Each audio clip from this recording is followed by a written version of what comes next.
है हिंदुइज्म। और आज हमारी ये सोशियो रिलीजियस मूवमेंट खत्म हो जाएगी। ये जो हिंदुइज्म आज हम पढ़ेंगे, इसमें हम भागवतिज्म, जिसको ही वैष्णविज्म कहा जाएगा, फिर शैविज्म और शक्तिज्म। अब इन टोटलिटी माने तो तीन सेक्ट होते हैं, तीन संप्रदाय होते हैं, वैष्णविज्म, शैविज्म और शक्तिज्म। वैष्णव संप्रदाय, शैव संप्रदाय, शक्ति संप्रदाय, ये तीन चीजें हमें पढ़नी होती हैं। इसमें फिर दो और जुड़ते हैं बाद में जाके, एक सूर्य कल्ट द सन गॉड और एक गणपत। तो पंच उपासका, हिंदुइज्म को पंच उपासका धर्म भी कहते हैं। मतलब वैष्णविज्म, शैविज्म, शक्तिज्म, गणपतिज्म और सूर्यज्म या सूर्य की पूजा करना। ठीक है, तो गणपत्य संप्रदाय है एक, इसके बारे में शंकराचार्य बताते हैं। अब अगर हम ध्यान से देखें तो हम पढ़ रहे हैं महाजनपद पीरियड, और महाजनपद पीरियड का टाइम एक्चुअली में माना जाता है 600 से लेकर के 350 तक, या आप इसको बोल लो 322 तक, जब चंद्रगुप्त मौर्य पोजीशन पर आया था। इसके बाद मौर्य पीरियड हो जाएगा। अब महाजनपद पीरियड की हमने पॉलिटी देखी, हमने सोसाइटी भी देखी, इकोनॉमी देखी, उसके रिलीजन एंड कल्चर में हमने बुद्धिज्म देखा, जैनिज्म देखा, आज हम हिंदुइज्म देख रहे हैं। ये हिंदुइज्म तो बहुत बड़ा और आगे तक जाने वाला धर्म है, तो आज इसका एक पार्ट आप स्टडी कर रहे हैं। फिर यहाँ के बाद बुक मौर्य पे ट्रांसफर हो जाएगी, फिर बाद में जाके ये आएगा, और ये आएगा जब आप मिडिवल हिस्ट्री की बिगिनिंग करोगे, तब आपको broader versions of Vaishnavism, Shaivism और शक्तिज्म दिखेगा, जिसमें तंत्रिसिज्म भी आ जाएगा, तंत्र विद्या, शक्ति के स्ट्रांग होने से। और उसके बाद ये वहां पे एंड हो जाएगा। फिर मिडिवल हिस्ट्री के ही मिडल में जाके फिर से भक्ति मूवमेंट आएगी, भक्तिज्म। वहां पे आएंगे गुरु नानक, कबीर, रविदास, रायदास और चैतन्य महाप्रभु, ये सारे वहां पे आ जाएंगे। ठीक है, और फिर हम इनको वहां पे पढ़ेंगे, वो आगे की बात है, 1400-1500 की बात है। कहने का मतलब, जब हम एंशियंट हिस्ट्री में रिलीजन्स पढ़ते हैं, इसमें आज मैं आपको ट्रेस करके दूंगा कि वैष्णविज्म, शैविज्म कहाँ से आता है। इसके जो टिपिकल वर्जन्स हैं ब्रॉडर फॉर्म में, कॉम्प्रिहेंसिव नेचर में, वो अभी यहाँ पे डिस्कस करने का एरिया नहीं है, क्योंकि अभी हम हिस्ट्री की फाउंडेशन में चल रहे हैं, वो आगे जाके आएगा। आई बात समझ में? आज जो आपका लेक्चर रहेगा ये दो वे में डिवाइडेड रहेगा। इसका फर्स्ट पार्ट, और जो बहुत मेन पार्ट है, informative part, MCQ based part, और आंसर राइटिंग में अगर आपको क्वेश्चन आता है तो लिटरली इसी पे बेस्ड आएगा, वो है हिस्ट्री वाला पार्ट। तो हिस्ट्री पढ़ेंगे आप, हिस्ट्री पार्ट, जिसमें मैं आपको इनकी क्रोनोलॉजी समझाने की कोशिश करूंगा, जिसमें मैं आपको बताना चाहूंगा कि कैसे डेवलप हुए ये दोनों सेक्ट। इसके बाद जो आ जाएगा वो होगा फिलोसफिकल एस्पेक्ट। तो अगर आप हिंदुइज्म को देखें तो हिंदुइज्म में जितने भी सेक्ट हैं, कहीं ना कहीं एक पॉइंट पर आकर के उनका मर्जर होता है, तो फिलॉसफी कॉमन ही रहती है ऑलमोस्ट। फिर इसी में हिंदुइज्म में अंदर ही आपको 6 फिलोसॉफिकल स्कूल भी मिलते हैं, दर्शन शास्त्र भी मिलते हैं। वो भी अभी महाजनपद पीरियड में प्रोटो वर्जन में है, वो भी बाद में जाके डेवलप होंगे, तो उनका भी एक प्रोटो वर्जन आज बताया जाएगा। डेवलपमेंट बाद में, पहले बाद में जाके एक एक स्कूल के ऊपर एक एक 1.5 पेज का कंटेंट होगा, उसमें आत्म का, जीव का, ब्रह्मा से क्या संबंध है, वो सारा क्लियर हो जाएगा। आज उसकी सारी इमेज बना देंगे, ठीक है, परसेप्शन बना देंगे। तो अब हम स्टार्ट करते हैं, और हमारी स्टार्टिंग होती है भागवतिज्म से। तो भागवतिज्म को पढ़ते हैं, देखने की कोशिश करते हैं क्या बताना चाहता है ये। तो घबराना मत, अलग अलग चीजें यहाँ पर डिस्कस होंगी। सबसे पहले मैं कोशिश करूंगा इसको डेवलप करके प्रेजेंट करने की कि ये आता कहाँ से है। तो सबसे पहली बात है हिंदुइज्म की, हिंदुइज्म कोई रिलीजन नहीं है, this is not religion. Supreme Court का डिसीजन है ये कि Hinduism is not a kind of religion, धर्म नहीं है। Hinduism is according to the Supreme Court, और सुप्रीम कोर्ट खुद से क्या बोलेगा, according to the Vedas, Upanishads, everything, Hinduism is a way of life, it is a way of life. जीवन जीने का ढंग है ये, कि आप किस ढंग से जीवन जी रहे हैं, ये हिंदुइज्म है। ऐसा क्यों हुआ है? बुद्धिज्म रिलीजन है, जैनिज्म रिलीजन है, क्रिश्चियनिटी रिलीजन है, सिखिज्म रिलीजन है, हिंदुइज्म रिलीजन क्यों नहीं है? ये वे ऑफ लाइफ क्यों है? इसकी एक रीजन है, सबसे बड़ी बात। अगर आप बुद्धिज्म को ले लें, अब अगर आप जैनिज्म को ले लें, अगर आप क्रिश्चियनिटी को ले लें, क्रिश्चियनिज्म को ले लें, सिखिज्म को ले लें, इन सभी में एक चीज कॉमन है कि इनके आपको फाउंडर मिल जाएंगे। इनके फाउंडर हैं सभी के। हिंदुइज्म का कोई फाउंडर ही नहीं है। There is no founder with Hinduism. तो हिंदुइज्म किसी एक पर्सन ने किसी एक दिन एक जगह पे नहीं दिया है। जिसने हिंदुइज्म दिया वो कहीं एक घर में किसी एक माँ बाप से नहीं जन्मा है, तो इसकी हिस्ट्री उस सेंस में तो फिर पढ़ ही नहीं सकते हम। तो जब इसका कोई जनक ही नहीं है, तो फिर बुद्धिज्म, जैनिज्म, क्रिश्चियनिटी, सिखिज्म की तरह इसकी कोई फिक्स टीचिंग्स भी नहीं है। बुद्धिज्म की टीचिंग है एट फोल्ड पाथ, जैनिज्म की टीचिंग है, सिखिज्म की टीचिंग है, क्रिश्चियन, इसकी एक टीचिंग तो हो ही नहीं सकती, क्योंकि इसका एक प्रपाउंडर या एक फाउंडर तो कोई है ही नहीं। तो फिर एक टीचिंग भी नहीं हो सकती। जब इसकी कोई टीचिंग ही नहीं है, तो सबसे बेस्ट एस्पेक्ट विद हिंदुइज्म, कोई रूल एंड रेगुलेशंस है ही नहीं है। No rules and regulations. आप ऐसा करेंगे तो आप संघ का पार्ट हैं, आप ऐसा करेंगे तो आप उपासक हैं, ऐसा कुछ नहीं है। नथिंग लाइक दैट, ऐसा कुछ नहीं है। यही रीजन है कि हिंदुइज्म में आपको 33 करोड़ देवी देवता मिलते हैं। 33 कोटि देवी देवता, कहने का मतलब आपको जैसा अच्छा लगता है वैसा कर लो। हिंदुइज्म क्या कहता है? What ever you like, I am with you. तुमको जैसा सही लगता है तो मुझे वैसे अडॉप्ट करो। यही रीजन है कि जितने भी अटैक्स हो जाएं जैनिज्म से, बुद्धिज्म से, क्रिश्चियनिटी से, एक इस तरह का रिलीजन है जो एक बहुत ही सेमी लिक्विड सब्सटेंस की तरह है। आप इधर से दबाओगे तो दब जाएगा, लेकिन दूसरी जगह से पोजीशन बना के बाहर आ जाएगा। आप उधर से दबाओगे तो दब जाएगा, किसी तीसरी जगह से पोजीशन बना के बाहर आ जाएगा। दिस इज द रीजन कि कभी खत्म ही नहीं हुआ। बुद्धिज्म का अटैक हुआ, जैनिज्म स्ट्रांग हुआ, कोई भी रिलीजन आ जाए, हिंदुइज्म एटर्नल है, क्योंकि हिंदुइज्म रिलीजन नहीं है, वे ऑफ लाइफ है। जिस दौर में आप जैनिज्म को मान के, जिस भी किसी दौर में बुद्धिज्म को मान के, जिस भी किसी दौर में आप सिखिज्म को मान के जिस वे में अपनी लाइफ जी रहे हो, वो वे of life is Hinduism. Hinduism अपने आप को उसी सांचे में डाल लेता है।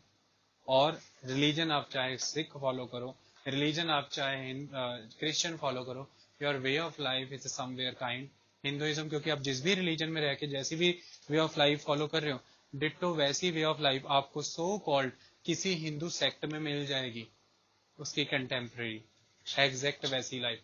तो ये वे ऑफ लाइफ है। तो इसका कोई सिंगल फाउंडर नहीं, कोई सिंगल टीचिंग नहीं, कोई सिंगल रूल रेगुलेशन नहीं, सबसे फ्लेक्सिबल रिलीजन वर्ल्ड का। इसलिए ये लाखों लोगों की वाणी से, लाखों लोगों की स्मरण शक्ति से, मेमोरी से, लाखों लोगों के प्रयासों से, लाखों लोगों की इच्छाओं से निर्मित होता है।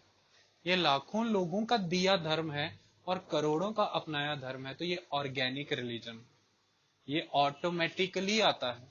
तो दिस इज ऑर्गेनिक। तो जो सेल्फ से आया, मतलब जब से हम हैं जो शायद तब से आता है, और जब तक हम रहेंगे जो शायद तब तक जाएगा, इसीलिए इसको एटर्नल और सनातन कहते हैं।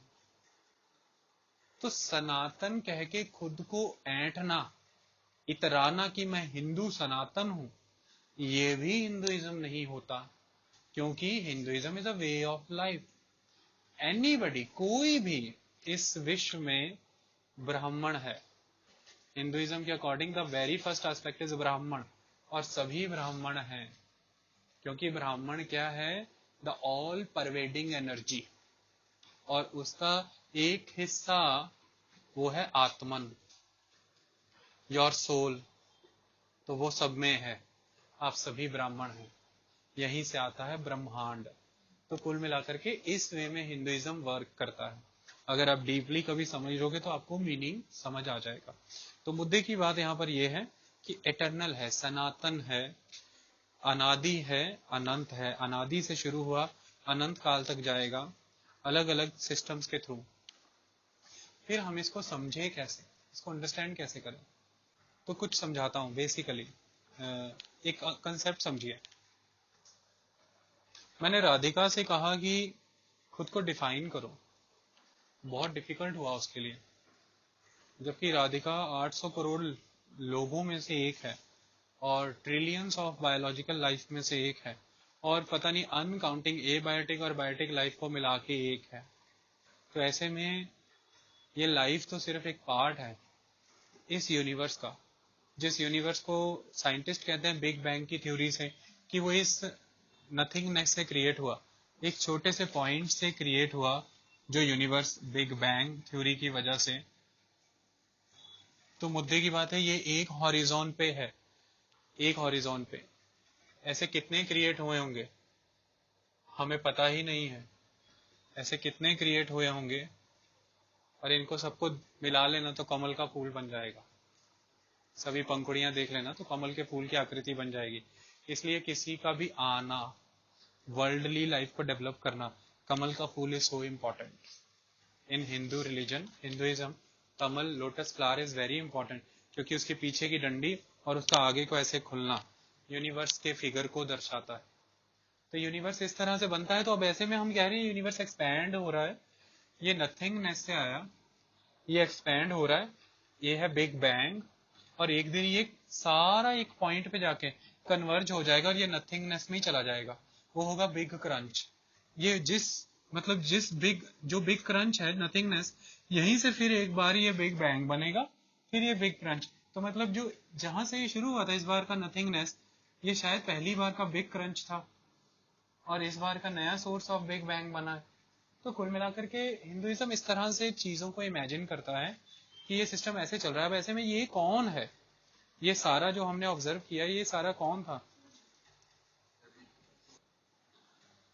ये जो हमने ऑब्जर्व किया ये कौन था? तो ध्यान रखें, सबसे टॉप पे आती है एक चीज और ये है ब्राह्मण। ब्राह्मण, ब्राह्मण क्या है? Undivided cosmic energy. Undivided cosmic energy जो डिवाइड ही नहीं हो सकती, आप उसे खत्म नहीं कर सकते। वो ऑल परवेसिव है, ऑल परवेडिंग है, एवरीवेयर है, टाइम से और स्पेस से परे है, टाइम और स्पेस से परे है। इस ब्राह्मण से निकलता है कुछ, निकलते रहते हैं, और ये छोटे छोटे क्या हैं? आत्मंस। आप सभी कौन है? आत्मंस। आत्मंस माने जीव, आत्मंस। ब्राह्मण से निकले, ब्राह्मण में ही जाना है। तो आप सभी कौन है? आत्मन। और ये जो आपकी आत्मन है, इसका अब क्या सिस्टम होता है? जैसे ही ये आत्मन क्रिएट होता है, ये है सामने एक चीज बहुत इंपॉर्टेंट जिसको हम कहते हैं माया, प्रकृति। प्रकृति, नेचर। इसको नेचर से इंटरेक्ट करना है। ये आत्मा नेचर से इंटरेक्ट करता है, जीव नेचर से इंटरेक्ट करता है। इंटरेक्ट करने के तीन तरीके अपनाता है, तीन पाथवेज के थ्रू करता है। रजस, सत्व, तमस। तो रजस गुणों से, सात्विक गुणों से, तमस गुणों से, तीन गुण होते हैं, रजस गुणी, तमस गुणी, सात्विक गुणी। तो तीन पाथवेज के थ्रू माया से इंटरेक्ट करता है और यहाँ पे अपना लेजर क्रिएट करता जाता है। ब्राह्मण के पास, जो ब्राह्मण के पास एक बड़ा सा अकाउंट है जिसमें डाटा क्रिएट होता जाता है, वो डाटा कौन सा है? कर्म का, कर्मा। तो कर्मा का डाटा, अगर रजस गुणों से माया से इंटरेक्ट किए हो तो रजस गुणों का खाता बढ़ेगा। सात्विक तरीके, जो बेस्टेस्ट वे है, बेस्ट वे, सात्विक तरीके से इंटरेक्ट किए हो तो सात्विक कर्मों का खाता। और अगर तामसिक वे में किए हो तो तामसिक कर्मों का खाता। करते रहो, आप इंटरेक्ट करते रहो, डोंट वरी। बस डेबिट और क्रेडिट की एंट्रियां हैं वो मेंटेन होती रहेगी। अगर गुड एक्टिविटीज कर रहे हो तो क्रेडिट एंट्रीज बढ़ रही हैं, खाते में आ रहा है ज्यादा। बैड है तो डेबिट की एंट्रियां ज्यादा बढ़ रही हैं। और एंड में मुद्दे की बात, ये आत्मन का माया से संबंध हुआ। आत्मन के इर्द गिर्द कौन है? माया। तो मेरे अंदर की सोल आत्मन, उसके ऊपर ये मेरी बॉडी माया, ये माया है, शरीर माया है, ठीक है। ये जो मैं भोग रहा हूँ, पानी, फूड, ये सारा माया, ये पैसा, ये गाड़ी, ये घोड़ा, ये घर, ये माया। मैं कैसे इंटरेक्ट कर रहा हूँ इससे? अल्टीमेटली माया खत्म होगी, आत्मन खत्म नहीं होता। सोल, कृष्ण कह के गए हैं कि सोल ना पानी से भिगाई जा सकती है, ना वायु से सुखाई जा सकती है, ना अग्नि से जलाई जा सकती है, ना अस्त्रों से शस्त्रों से काटी जा सकती है। तो ये तो एनर्जी है, ये तो ऑल परवेसिव है, इसको कोई क्या कर लेगा? ये ऑलवेज इंटैक्ट रहती है। बट पर सिर्फ फर्क इतना सा हो जाता है कि ये जो मेरा आत्मन था, अब जिस तरह से इस बार मैंने माया से रिलेशन रखा, उसके अकॉर्डिंग डिसाइड होगा कि नेक्स्ट टाइम मैं कितना बैगेज लेके आया हूँ आत्मन के साथ और किस तरह से माया से रिलेट करूंगा। तो ये है कर्मों का बंधन, इसे संसार चक्र कहते हैं हिंदुइज्म में। तो मुद्दे की बात, आपके इस जन्म के कर्म आपको अगले जन्म में आप किस योनि से, किस लाइफ में, किस बर्थ में आते हैं, वो ये डिसाइड करते हैं। और इसमें सबसे इंपॉर्टेंट एस्पेक्ट ये है कि 6 तरह की लाइफ बताई जाती हैं। एक्वेटिक होती है, वेजिटेटिव होती है, फिर इंसेक्ट्स और रेप्टाइल्स, कीड़े और मकोड़े होते हैं, बर्ड्स होते हैं, एनिमल्स होते हैं, मैन है। तो ये रियलाइजेशन के लेवल पे असेंडिंग ऑर्डर है। एक्वेटिक लाइफ, वेजिटेशन, पेड़ पौधे, पहले एक्वेटिक जीव जंतु जल वाले, वेजिटेशन पेड़ पौधे, कीड़े और मकोड़े, insects and reptiles, then birds, then animals, then man. तो मैन जो है ये चेतन है। मैन बर्थ जो है ये चेतना में सबसे हाई है, रियलाइजेशन में सबसे हाईएस्ट ऑर्डर है। इसलिए इस पॉइंट पे आने के बाद जब आत्मन माया से इंटरेक्ट करता है तो वो अपनी सोच से व्यवहार करता है, इंस्टिंक्ट से नहीं चलता, जरूरतों से नहीं चलता, अपनी सोच से चलता है। तो ऐसे में वो कर्मों का बंधन तोड़ सकता है। और किसी बर्थ में कर्मों का बंधन नहीं टूटता, सिर्फ इसी बर्थ में। तो इसलिए जब उसे मनुष्य जीवन मिलता है तो वो चाहता है कि मैं इमीडिएटली कर्मों के बंधन को तोड़ दूं, ये उसकी खासियत होती है। तो ऑलवेज एक बात आप याद रखना, ब्राह्मण है जो कभी खत्म नहीं होगा। शंकराचार्य कहते हैं अद्वैतवाद, नॉन ड्यूअलिज्म। अब इस पे भर भर के एमसीक्यूज आएंगे आज के बाद, किसका कौन सा वाद है। तो शंकराचार्य माने अद्वैतवाद, माने शंकराचार्य का अद्वैतवाद क्या है कि ब्राह्मण कौन है? समुद्र। आत्मन कौन है? बूंद। जब बूंद समुद्र में मिल जाएगी तो कुछ रहेगा ही नहीं, एक हो जाएगा। अद्वैतवाद, द्वैत माने दो, अ माने नो, तो नॉन ड्यूअलिज्म। बूंद मिल जाती है जब जा करके ब्राह्मण में तो खत्म हो जाता है काम, एंड। लेकिन माधवाचार्य इनसे अगेंस्ट है, वो कह रहे हैं द्वैतवाद, द्वैतवाद डुअलिस्टिक। वो कह रहे हैं बात तुम्हारी सही है, इसको बूंद नहीं मानेंगे, ये तोता है हरे रंग का। तो ये तोता है हरे रंग का, ये मुक्त होकर के जाकर के हरे पत्तों वाले पेड़ पे ही बैठेगा। अब ऐसे में वो क्या रहा है, हमें दूर से या नजदीक से दो दिख तो नहीं रहे हैं, लग रहा है एक हो गए पर दो हैं। ये है ड्युअलिज्म, द्वैतवाद, कि दो दिख नहीं रहे हैं, हो एक गए हैं लेकिन फिर भी दो हैं। ब्राह्मण इंटैक्ट रहता है, आत्मन कितना भी कर ले, ब्राह्मण उसे अपने आगोश में लेता है, वो ब्राह्मण में लिप्त होके आत्मन अपनी आइडेंटिटी लूज नहीं करता, ऐसा माधव आचार्य कहते हैं, द्वैतवादी। लेकिन शंकराचार्य अद्वैतवादी कहते हैं कि वो बूंद है, वो बूंद की तरह समुद्र में मिलता है और फिर अपनी एग्जिस्टेंस ही लूज कर जाता है, मुक्त हो जा, खत्म हो जाता है, समुद्र हो जाता है। ये है अद्वैतवाद, नॉन ड्युअलिज्म। इस तरह से कितने ही सारे हैं। आपको शंकराचार्य का अद्वैतवाद मिलेगा, तो रामानुज का विशिष्ट अद्वैतवाद मिलेगा, एक खास तरह का अद्वैतवाद मिलेगा। इसके बाद माधवाचार्य है, वो द्वैतवाद की बात करेंगे। इसके बाद निम्बार्क आएंगे, वो द्वैत अद्वैतवाद, ड्यूअलिस्टिक नॉन ड्यूअलिज्म। ये मैं सारा समझाऊंगा आगे जाके, अभी की टाइम नहीं। तो इस तरह की थ्योरी है जिसके थ्रू हम प्रूव करेंगे कि कैसे ऑल परवेडिव अनडिवाइडेड कॉस्मिक एनर्जी से आत्मन आता है। आत्मन कुछ नहीं, एक सोल है, एनर्जी है, वो माया से इंटरेक्ट करता है, प्रकृति से, नेचर से इंटरेक्ट करता है। और आत्मन कौन है? कॉन्शियस, द सोल, और प्रकृति कौन है? नेचर, द ऑल ट्रांजिटरी, जो ट्रांजिशन में रहती है, दोनों में इंटरेक्शन होता है। उसके थ्रू वो 3 पाथवेज अपना के जब इंटरेक्ट करता है तो वो अपने कर्म एड ऑन करता है कि किस तरह से उसने इंटरेक्शन किया माया से। वो कर्मों के बेसिस पे डिसाइड होता है कि वो आत्मन ब्राह्मण में मिलेगा जाके या नहीं मिलेगा, और अगर नहीं मिलेगा तो फिर रीबर्थ होगा। तो रीबर्थ होगा तो किस तरह का रीबर्थ होगा? तो रीबर्थ होते रहते हैं ऑल द टाइम, आपके जन्म होते ही जा रहे हैं, कोई रोक नहीं सकता आपको जन्म लेने से, जितना मर्जी जोर लगा लो, यही चलता। और जो इस जन्म के बंधन को तोड़ना चाहता है, माया से, इस सागर से बाहर आना चाहता है, फिर उसे आत्मन के तौर पे माया से जब बिहेव करना है तो डिसाइड करना पड़ेगा कि बिहेव कैसा करना है। उसके लिए एड्रेस करना पड़ेगा कि माया नहीं, आत्मन भी है, कुछ अंदर भी कुछ है। हम तो किसको इंपॉर्टेंस दे रहे हैं? शरीर को। आपने कभी आत्मन को सोचा, कभी विचार किया कि कुछ अंदर आत्मन जैसा भी है? शरीर तो खत्म होगा, माया तो खत्म होगी, आत्मन जो इनडिस्ट्रक्टेबल था, आत्मन जो इनफाइनाइट था, आत्मन जो कभी खत्म ही नहीं होने वाला था, आत्मन जो ब्राह्मण से आया था, और ब्राह्मण परम आत्मन, परम आत्मन, द सुप्रीम आत्मन, परमात्मा, मतलब परमात्मा से जो अंश सीधा आके शरीर में विराजमान है आत्मा, उसका थॉट कोई नहीं।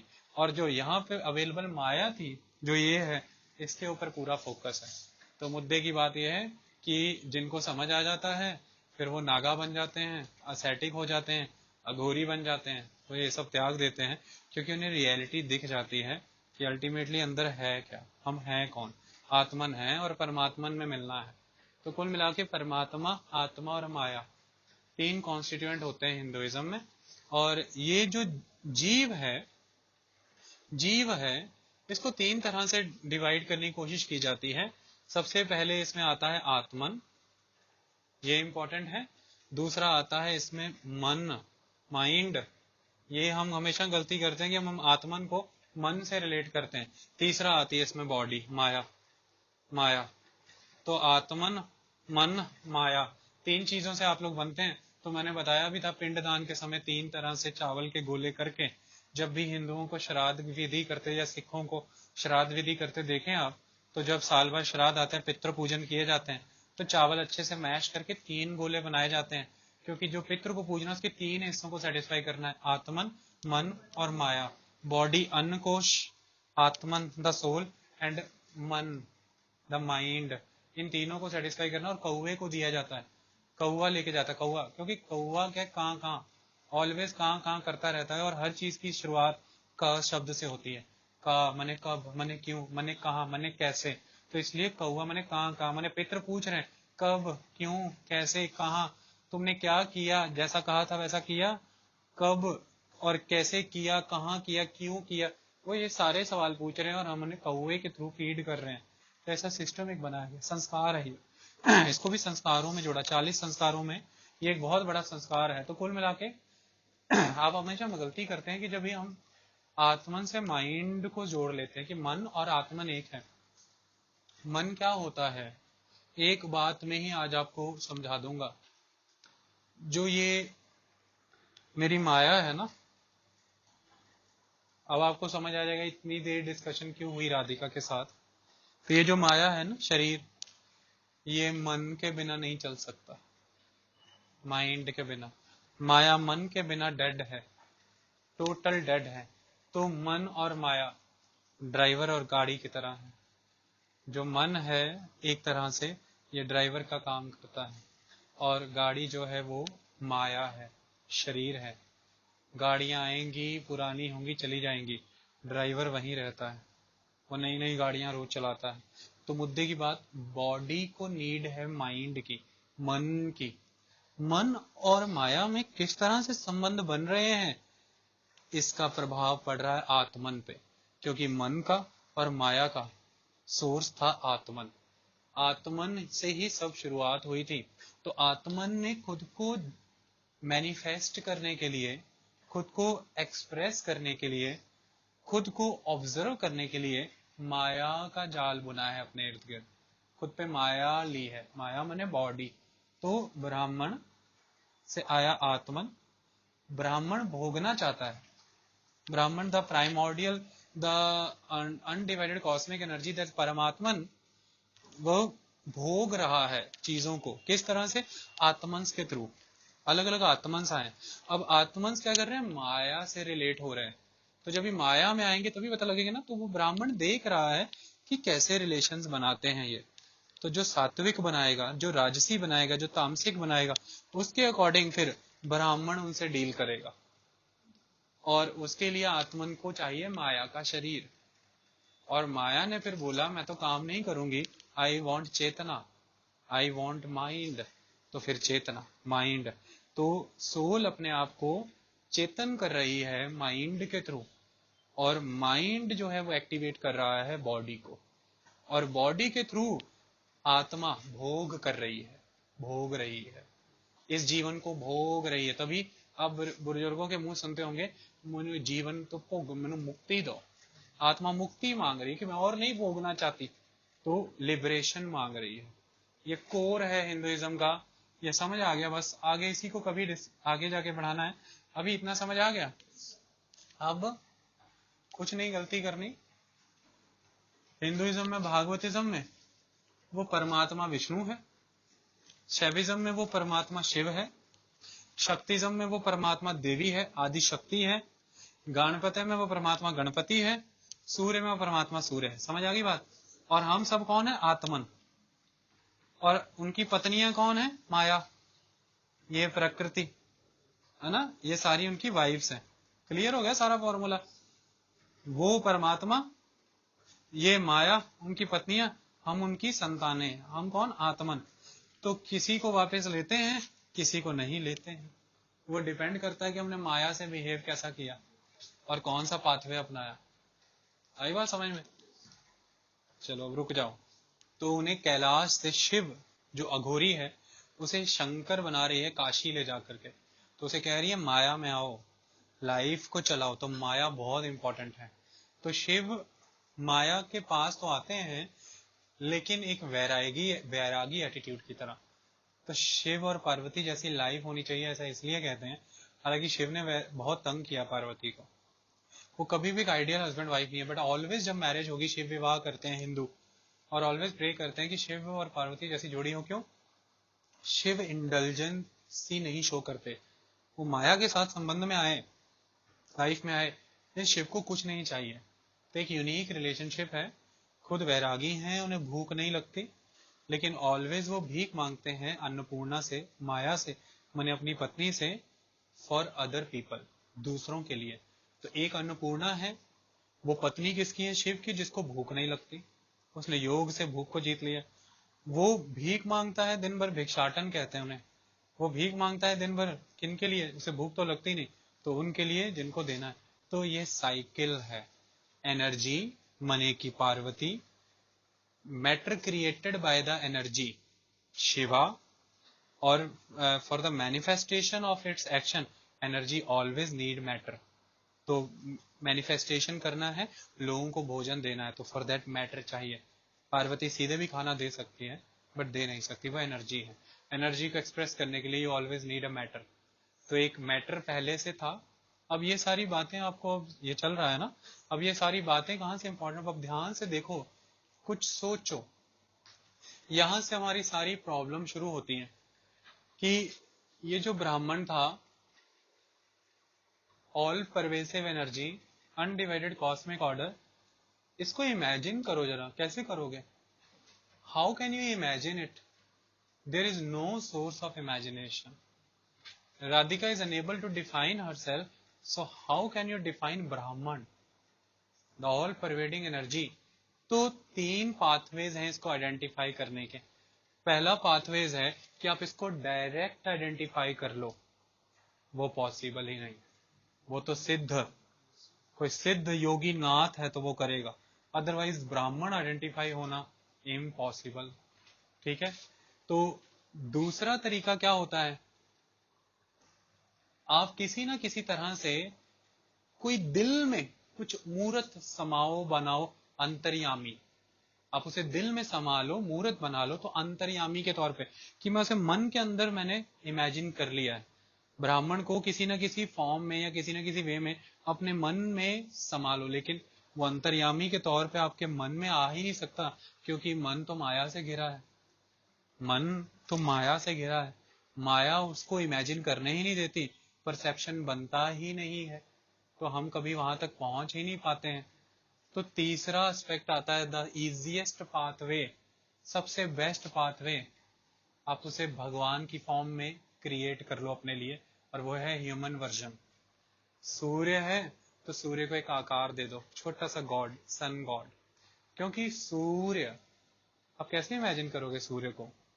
अगर ध्यान से मैं आपसे एक सवाल पूछूं आज, सन तो आपको पता है ना? सन की लाइट को देखा कभी? सन की लाइट नहीं, सन दिखता है, सन की लाइट दिखती है? नहीं दिखती। सन की लाइट के इम्पैक्ट में सब कुछ दिखता है, बट उसकी लाइट तो नहीं दिखती। तो सन की लाइट को इमेजिन कैसे करोगे? हाउ? तो सन की लाइट को इमेजिन करना है तो स्वास्तिक बनाओ, क्योंकि रेडिएशन हो रही है, लाइट निकल रही है, तो ये एक सिंबल आ गया। सन की लाइट को इमेजिन करना है तो एक देवता बनाओ, सन गॉड, उसकी हाथों से कुछ निकल रहा है, तो ये सन की लाइट है, क्योंकि दिखती तो है नहीं, तो किसी फॉर्म में तो इमेजिन करना है ना। ये ब्रह्मांड तो दिखता नहीं, तो ब्रह्मा तो बना ही सकते हैं ना, 5 मुखों वाला। वो शिव तो दिखता नहीं, वो वैष्णव तो इमेजिन होता नहीं। तो कुल मिलाकर के तीसरा एस्पेक्ट है भगवान। तो पहला है ब्रह्मा, ब्राह्मण, सीधा इमेजिन कर लो। दूसरा अंतर्यामी, तीसरा भगवान। तो इसलिए मूर्ति सिस्टम है। और मूर्ति सिस्टम क्या है, ध्यान से देखो। भगवान सिस्टम क्या है, ये भगवान कहाँ से आया? हम आत्मन है ये पता चल गया, वो ब्राह्मण है हम पता चल गया। आत्मन ब्राह्मण को अनुभव करना चाहता है, आत्मन को ब्राह्मण का अनुभव करना है, तो आत्मन ब्राह्मण का अनुभव भगवान के माध्यम से करता है, तो भगवान ब्राह्मण का अनुभव करा रहा है। और यहीं से सिखों में एक कंसेप्ट आता है, महादेव को कहत सदाशिव, निरंकार का चीनत नाहे फिर। तो उन्होंने पॉजिटिवली कहा, गुरु ग्रंथ साहब में, कोई गुरु जी गलत तो कह नहीं सकते। सिखों ने इसको हिंदुओं के अगेंस्ट जो यूज किया कि हिंदू मूर्ख है, महादेव को शिव कहते हैं, उसे ही निरंकार कहते हैं, पता नहीं शिव क्या है। ये ब्राह्मण जो है ये फॉर्मलेस है ना, इसको ह्यूमन वीक है, हमारी हेल्पलेसनेस। अगर आपसे कोई पूछे व्हाट इज भगवान, तो आप एक लाइन में आंसर करिए, आर हेल्पलेसनेस, मेरी हेल्पलेसनेस टू अंडरस्टैंड ब्राह्मण। तो उसको मदद कर रहा है कौन? भगवान। तो ये फॉर्मलेस ब्राह्मण को मैं समझने के लिए क्या करा रहा हूं, एक फॉर्म बना रहा हूं। सो सबसे पहली इस पृथ्वी की फॉर्मलेस फॉर्म, लिंग। फॉर्म है बट फॉर्मलेस है, उसकी कोई फॉर्म नहीं, इसलिए लिंग बहुत इंपॉर्टेंट है शिव का। तो शिव लिंग, it is the first formless form of this planet. तो इंडस वैली सिविलाइजेशन के पहले के समय से मिलती हैं। तो उसका कितना भी आकार कर लो, कितना भी आकार घटा लो, लेकिन फिर भी उसकी फॉर्म में इमेजिन तो कर पा रहे हो ना ब्राह्मण को, बट वो कोई फॉर्म थोड़ी ना है, वो तो फॉर्मलेस है। It is a formless form. तो यही सिखिज्म कहता है कि निरंकार और अकाल, अकाल पुरख ते निरंकार पुरख, तो आकार थोड़ी ना है, तो फॉर्मलेस फॉर्म ही तो है। मुद्दे की बात वही तो हिंदुइज्म है, the way of life. Sikhism में भी वे ऑफ लाइफ हिंदुइज्म। कौन सा वे ऑफ लाइफ? अकाल पुरख निरंकार। तो हिंदुइज्म कहीं खड़ा हंस रहा है, कहता है ये भी ठीक है, मैं ये भी है। तो कुल मिला के अगर शिव पुराण पढ़े तो शिव उसमें सब कहते हैं कि मैं हूँ, मैं वो हूँ जो नहीं है, जो नहीं है वो मैं हूँ, मैं समय हूँ, मैं समय से पहले हूँ, मैं समय के बाद भी हूँ, जो हर किसी में है वो मैं हूँ, जो हर किसी में नहीं है वो भी मैं हूँ। तो मुद्दे की बात तो ये है, मैं वे ऑफ लाइफ हूँ ना, मैं हिंदुइज्म हूँ। तो दैट इज द एस्पेक्ट, इसलिए सनातन शब्द इज मोर कॉम्प्रिहेंसिव। तो अब यहाँ पर भगवान आत्म को परमात्मा का अनुभव कराते हैं। तो जो अनुभव करा देता है वही तो फिर एक तरह से ब्रह्म हुआ ना, वही तो हो गया ना फिर ब्राह्मण। क्योंकि अनुभव आप ऐसे कैसे करा देंगे? तो फिर महाभारत के मध्य में कृष्ण अर्जुन को विश्व रूप दिखाते हैं और उसे अनुभव कराते हैं कि तुम आत्मन हो, मैं परमात्मन हूं, सिर्फ तुम वही कर रहे हो जो मैं तुमसे करवा रहा हूं। ये तुम्हारा भ्रम है कि ये तुम कर रहे हो। तो जब तुम कुछ कर ही नहीं रहे हो तो तुम रिजल्ट की उम्मीद कैसे कर सकते हो? चुप करके कर्म करो, रिजल्ट की उम्मीद मत करो, फल की इच्छा मत करो। जब कर्म तुम्हारा नहीं तो फल तुम्हें क्यों मिलेगा? कर्म मेरे हैं, फल भी मैं मिलूं, मैं फल भी मैं भोगूंगा। तुम्हारा कर्म ही तुम्हारा एंड रिजल्ट है। तो कर्म कैसा फिर होना चाहिए? धर्म के आधार पर। अब बर्सन कहेगा सारे कर्म तो भगवान कर रहे हैं तो अधर्म करो, भगवान ही करन दिया, जाए किसी लड़की के थप्पड़ मार दिया खींच के, ये तो रब ने किया, कृष्ण ने। तो कृष्ण अगली लाइन इसमें ऐड करते हैं, तुम्हारा कर्म ही तुम्हारा एंड रिजल्ट है। तो फिर कर्म कैसा हो, एंड रिजल्ट कैसा होना चाहिए? धर्म पर आधारित, न्याय संगत। तो धर्म पे राइटियस। और धर्म क्या होता है? अगर आपसे मैं एक लाइन में पूछूं व्हाट इज धर्म, तो it is righteous conduct of any person at any stage और at any event of life. आपको जो रोल मिला है उसमें राइटियस कंडक्ट करो। Being student your dharma is genuine study, being teacher my dharma is genuine teaching. We both are at dharma. इस धर्म से किया गया कर्म अपने आप में एक फल है, अपने आप में एक फल है। इसलिए इस क्लास में 6 साल से पढ़ा रहे हैं, लेकिन फल नहीं मिलने के बावजूद भी अगर माना जाए, या फल मिलने के बाद अगर आप बहुत उन्माद में आए, या फल नहीं मिल रहा तो आप बहुत सौरों में चले जाएं, आपका कर्म कर्म नहीं होता, तो आप यूजलेस हो जाते हैं। ये चीज समझाता है कृष्ण कि आपका जो कर्म है, आपका एक चैप्टर का एक पेज ही आपका रिजल्ट है। मतलब अगर आपने उसे धर्म से पढ़ा है तो उसकी रीडिंग के बाद आफ्टर 1 आवर जो आपको फीलिंग आएगी, दैट इज योर फल, दैट इज योर फल। लेकिन अगर आप उस पेज को इस फीलिंग से पढ़ रहे हो कि इससे कितने क्वेश्चन होंगे मेरे या कितने नहीं होंगे, वो जो आपका कर्म है वो फल पर आश्रित हो गया। फल मिलेगा तो आपका कर्म सिद्ध, फल नहीं मिला तो कर्म निरर्थक, फिर आपका जीवन पूर्णतः निरर्थक ही हो जाएगा। इसलिए वो अर्जुन को समझा रहे हैं कि इस दिशा में मत सोचो, ये तुम्हारा नहीं। तो मुद्दे की बात यहाँ पर क्या है? फॉर्मलेस फॉर्म को समझ, फॉर्मलेस को समझना। तो फॉर्म दी है भगवान। तो यहां से क्या आ रहा है अगर हम देखें, तो ये पहला, that is Brahman in itself, this is that second is Antaryamin, Antaryamin, this third is a kind of Bhagwan, और इसके नीचे है यूनिफाइड स्टिक, जिन्हें यूनिफाई करता है। और यहां पर है दैट पर्टिकुलर कॉस्मिक साउंड जिससे ये सब कुछ क्रिएट होगा, दैट डमरू। तो जहां पे 3 शूल इकट्ठे हैं फिर वहीं से डमरू की बिगिनिंग होती है, और ये कॉस्मिक साउंड है जिससे सब कुछ बिगिन हुआ। तो प्राइमोर्डियल साउंड, सारी बिगिनिंग वहां से हुई थी। तो ये 3 चीजें हैं जो त्रिशूल से नजर आती हैं। अगर आप भागवतिज्म में देखेंगे तो जो वैष्णव है, आप चले जाइए मथुरा, तो उनका त्रिशूल, ये उनका माथे का टीका ऐसा रहेगा। तो अगर आप ध्यान से देखें तो 1 2 3, और इसके बाद जो शैव हैं 1 2 3, सब कुछ 3 3, वो 3 ब्राह्मण, अंतर्यामी, भगवान, या वो 3 रजस तमस सत्व, या वो 3 देव, देवलोक, भूलोक, पाताल लोक। तो कुल मिलाकर के सब 3 ही चलेगा, और 3 का ही सारा गेम है। तो कुल मिलाकर के every symbol, every activity is just for Atman, to make them realise the Paramatman. इसीलिए जब फॉरेनर्स इंडिया आते थे, आज से 200 साल पहले जब इंडिया आए, 300 साल पहले जब आए, तो हंस रहे हैं, डर रहे हैं, रो भी रहे हैं, चिल्ला भी रहे हैं कि कैसा देश है पागलों का।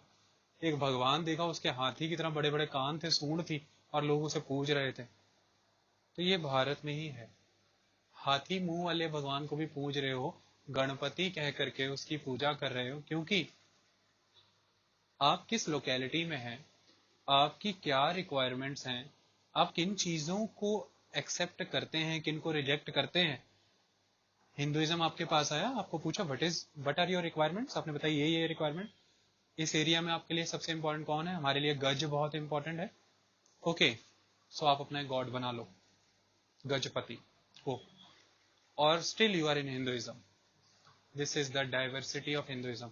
दिस इज द रीजन कि आज भारत में 10,000 तरह की रामायण और महाभारत है।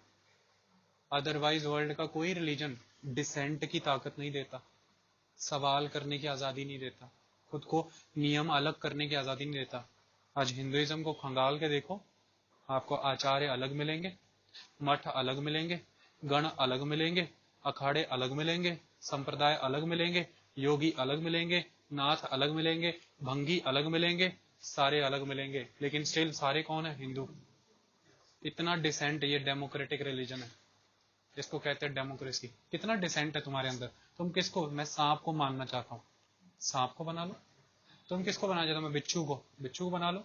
तुम किसको बनाना चाहते हो? मैं कीड़े मक्खियों को, तो एक देवी का रूप मक्खी से भी है। तुम किसे मानना चाहते हो? बंगला मुखी को, बंगले को, बंगले को बना लो। किस रूप में मानना चाहते हो तुम, ये बताओ। तो सर मैं इस रूप में अपना बनाना चाहता हूँ। तो सब रूपों में तुम्हें जो देता है, तुम्हारे एरिया में जो प्रेवलेंट है, तुम्हें उससे जो फायदा मिलता है, तो एक नया नाम इष्ट देव। चलो, तो इष्ट देव के तौर पे आज हर गांव के बाहर ग्राम देवियों के छोटे छोटे टेम्पल, पेड़ के बाहर कुल देवियां, उसको भी छोड़ो, एक ग्राम में लोग रह रहे हैं, एक गांव घर कह रहा है नहीं मेरी गांव की देवी से बात नहीं बन रही, मेरे पर्टिकुलर काम है और मेरे पर्टिकुलर काम को तो मुझे इमेजिन होता है मेरी पर्टिकुलर देवी कर सकते हो। कहते कोई बात नहीं, तुम ग्राम देवी या तो अपने कुल की देवी मान लो, कुल देवी बना लो, ग्रह देवी बना लो। तो कुल देवी, और एक घर में एक हिंदू, उसके मंदिर में एक शैवी है, शैवाइट है, वो शिव की उपासना कर रहा है, 10 मिनट के बाद उसी घर में कोई दूसरा विष्णु की उपासना कर रहा है। 10 मिनट के बाद मदर आ रही है और वो शक्ति की पूजा कर रही है, दुर्गा की। तो आपको दुर्गा मिल जाएगी, आपको शिव मिल जाएगा, आपको विष्णु मिल जाएगा। This is dissent, this is liberty, this is democracy.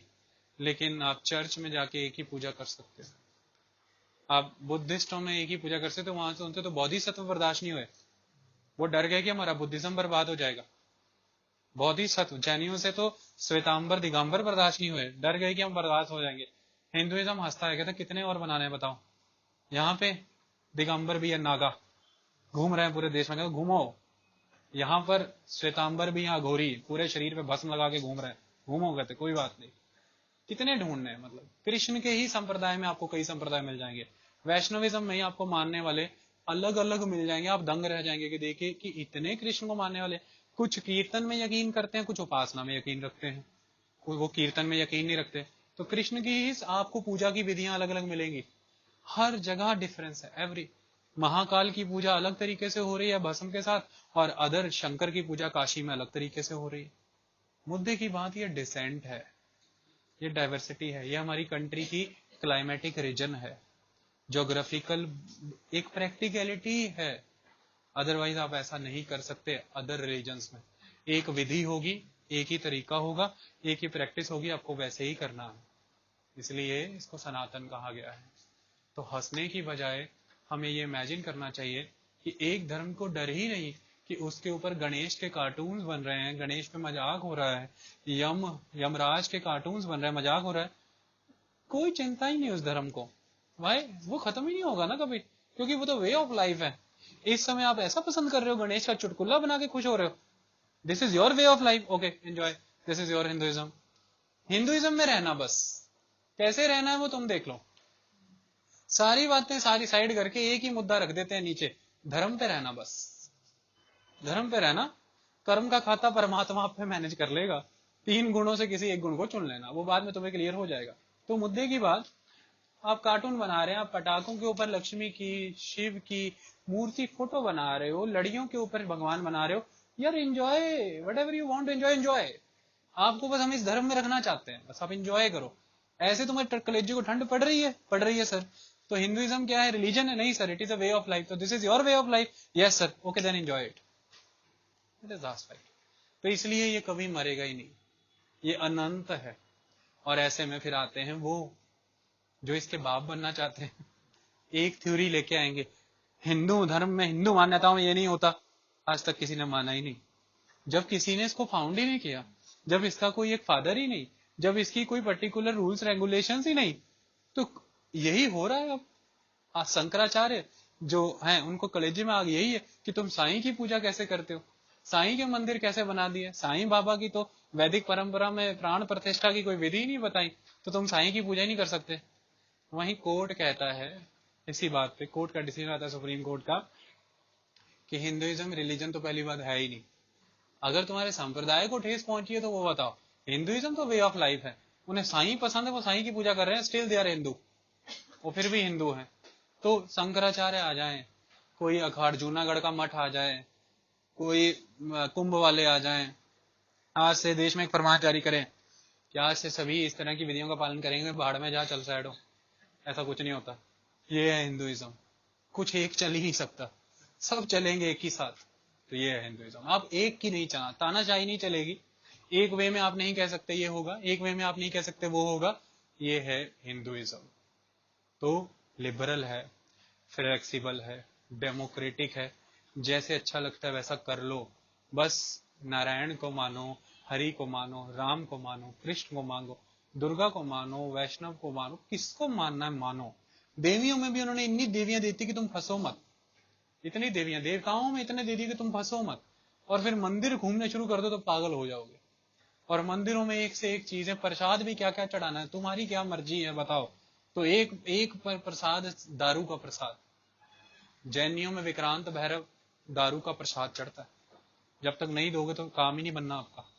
तो मुद्दे की बात, दारू चढ़ रही है, खाना चढ़ रहा है, मांस चढ़ रहा है। काली को मांस, काली घाट तो मांस चढ़ाया जाता है, प्रसाद में मांस मिलता है। क्या कर चढ़ाना है बताओ। किस एरिया के लोगों का क्या ईटिंग हैबिट है, वो उसी में से कुछ चढ़ाएंगे ना यार। अब मच्छी पालन वाले लोग हैं, मच्छी, उनको आप कहो जाके कमल चढ़ाओ, तो कमल कहां से मिलेगा वहां। मच्छी थोड़ी सी चढ़ा दी उन्होंने, मात खा तू भी, मैं भी खाने लगा। और एकदम घर की तरह रखते, थोड़ी माँ को दे दी, थोड़ी खुद खा ली, चलो बराबर बराबर। ये भी हिंदुइज्म।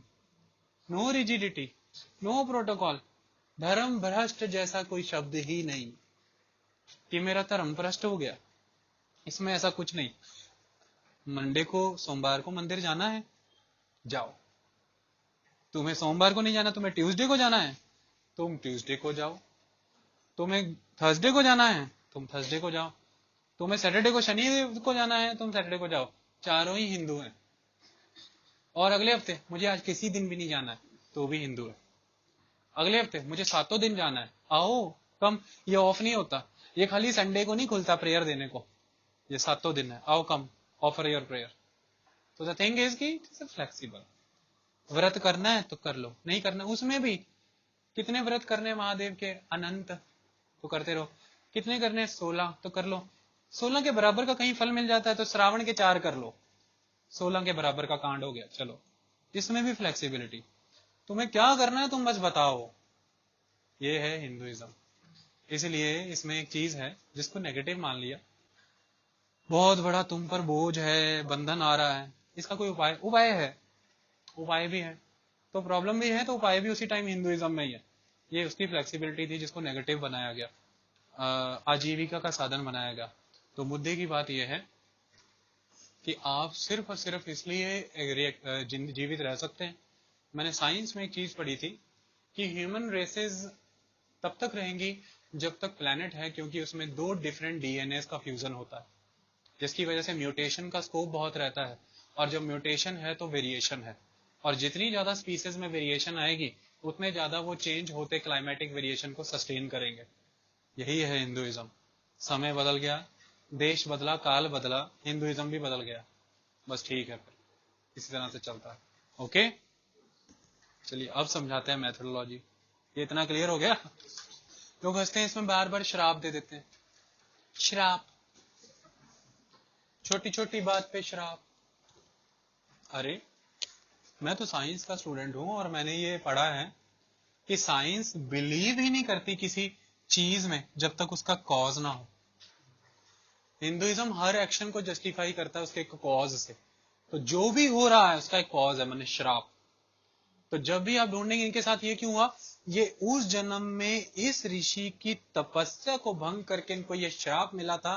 तो विष्णु को ये श्राप मिला है कि ये हर अनंत काल तक मनुष्य योनियों में आते ही रहेंगे, इसलिए उनके अवतार होते हैं और किसी के नहीं होते। आई बात समझ में। तो कॉज का जीन तो बताना पड़ेगा ना, जर्मिनेशन ग्राउंड, तो श्राप।